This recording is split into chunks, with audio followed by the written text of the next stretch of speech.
the abdominal organs, and all the patients that I've seen were from gunshot injuries, so bullet injuries. Another patient with in a very critical condition, again with chest and abdominal injuries. So, you know, a broad mixture, but the ones that I've seen certainly have all been gunshot injuries. There's been a dramatic escalation of the Israeli military's targeting of Gaza City in the north of the Strip. Over the past 2 days, warplanes have bombed and destroyed at least 70 residential buildings in that city.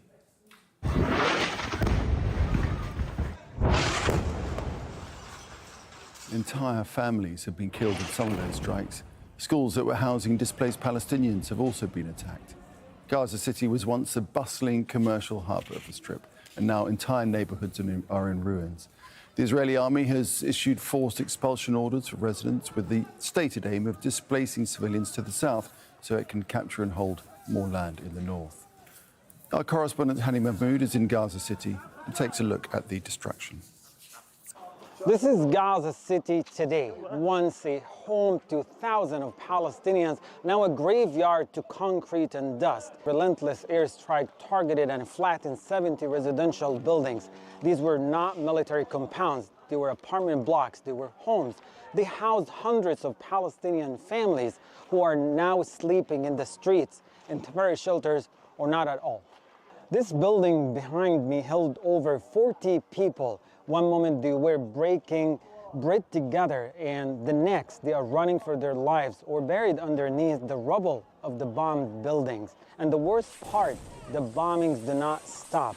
The aftermath of these bombings and relentless attacks is just there are no safe shelters left. There are no safe zones and no escape. Every displacement, as we've seen over the past weeks, just pushing families further into desperation and deepening homelessness with the lack of sense of safety. What happened was that all of a sudden we saw people running. We asked what's going on. People said it's evacuation for the building behind. The building was bombed and caused all this damage, and we could not take any of our belongings. There was no Hamas in the area, just business owners and stores. Okay, so just walking through the rubble, you easily realize this is not a humanitarian crisis. It's a dismantling of civilian life across the Gaza Strip. Every home that is destroyed, it's not just about the buildings that are being destroyed, it's the futures, the histories, as well as the dreams of people who once lived inside these homes. It's more than just a crisis. It's breaking a whole entire society. A combination of enforced starvation and relentless attacks, Gaza is being made unlivable, one home and one neighborhood at a time. And the world must not look away. Hani Mahmoud, Al Jazeera from Gaza City, Palestine. As all this is happening in the Strip, ceasefire negotiations are still underway. Qatar and Egypt have issued a joint statement saying they're intensifying efforts to try and solve points of contention in the ceasefire talks. Hamas says it's ready for talks, and that's after the group called for the changes to the latest version of a ceasefire plan, which has been backed by both the US and Israel. Al Jazeera has obtained the response put forth by Hamas late on Saturday. The draft includes a 60-day ceasefire in Gaza, and under the deal, 10 Israeli captives would be released in 3 stages. The bodies of 18 deceased captives would also be returned. Hamas's proposal would secure the unconditional entry of aid into Gaza through the UN and its agencies. It also states that negotiations on a permanent ceasefire would begin on day 1. And Hamas wants the Trump administration to guarantee the talks towards reaching a final settlement to the war. Marwan Bashara is Al Jazeera's senior political analyst, and he says Israel is trying to weaken diplomatic efforts to reach a deal. I actually don't see a way out except if Netanyahu gives up on some of his conditions, because I think Hamas's position now is at its bare minimum, meaning already it's showing signs of despair. And because of the horrific price that the people in Gaza are paying, it has been willing to make a good number of concessions, but I think maybe it has reached a limit. In the meanwhile, I think while probably the likes of Steve Witkoff are trying to bridge the differences, trying to find a formula out, my sense is that we are no longer in the good cop, bad cop logic between Witkoff and Netanyahu, but rather Netanyahu is now playing Witkoff, embarrassing Witkoff. And I think it is, and here I'm speaking analytically, not based on any information, that perhaps Netanyahu is trying to weaken Witkoff because Witkoff is way ahead on the talks on Iran nuclear deal in a way that does not please Netanyahu. So I think Netanyahu is weaponizing the diplomacy in Palestine, not only to continue with the bombings, but also to discredit Steve Witkoff's negotiations with the Iranians. Well, Israel's army says it's intercepted yet another missile fired from Yemen. Yemen's Houthis say they were targeting Ben Gurion Airport in Tel Aviv. Most missiles fired by Yemen's Houthis have been intercepted. One bypassed defences and struck Tel Aviv last month. Earlier this week, Israel attacked Yemen's main airport in the capital, Sana'a, and has threatened further attacks if the Houthis continue to target Israeli territory.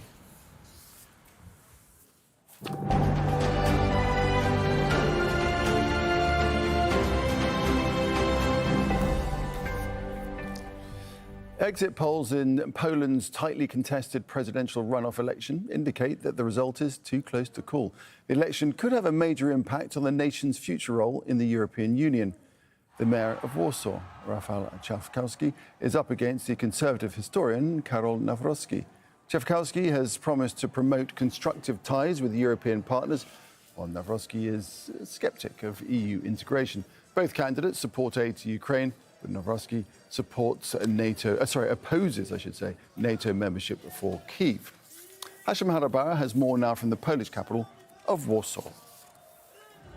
We all knew it was going to be a tight race, and the exit polls indicate that Trzaskowski, the centrist candidate, is leading by a very slight margin, less than 1%, followed by the conservative candidate Karol Nawrocki.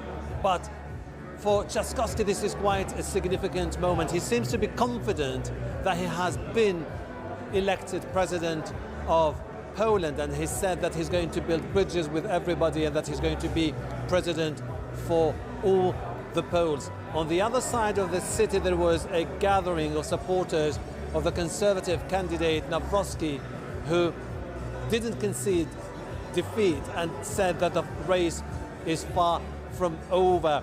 This came against the backdrop of an ever-growing divide between the conservatives, backed by the far right, who are Eurosceptics and who believe that Ukraine should never be part of the EU and NATO. On the other hand, you have the centrists backed by the liberals, who believe that this could be their moment to build bridges with the European Union. We'll have to wait and see what happens when the Election Commission announces the final official results. But as far as the centrists, this is a new chapter, a new beginning for them, and they believe that this could be a rare opportunity for Prime Minister Donald Tusk to deliver on the promises he made in 2023, which is basically the need to introduce major reforms of the judiciary in particular and embrace European ideals and European values. Hashim Al-Barra, Al Jazeera, Warsaw.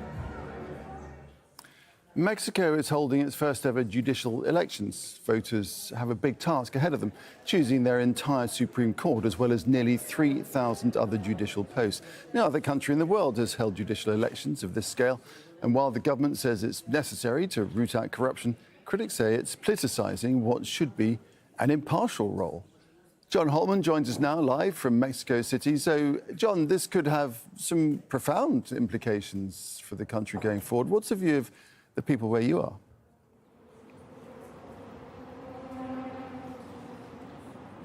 We've been speaking to both sides actually today. We've been speaking to the people heading into this voting booth behind us, and for them, yeah, it's a chance to root out corruption. Everyone's got a story of a judge who made their permit application longer than it should be unless they were giving a bribe, and that is a problem at the local level, especially of the judiciary in Mexico, not so much at the federal level. So they're hoping that this can change all of that, that all of those judges will basically be cast out and a new set of fresher judges that aren't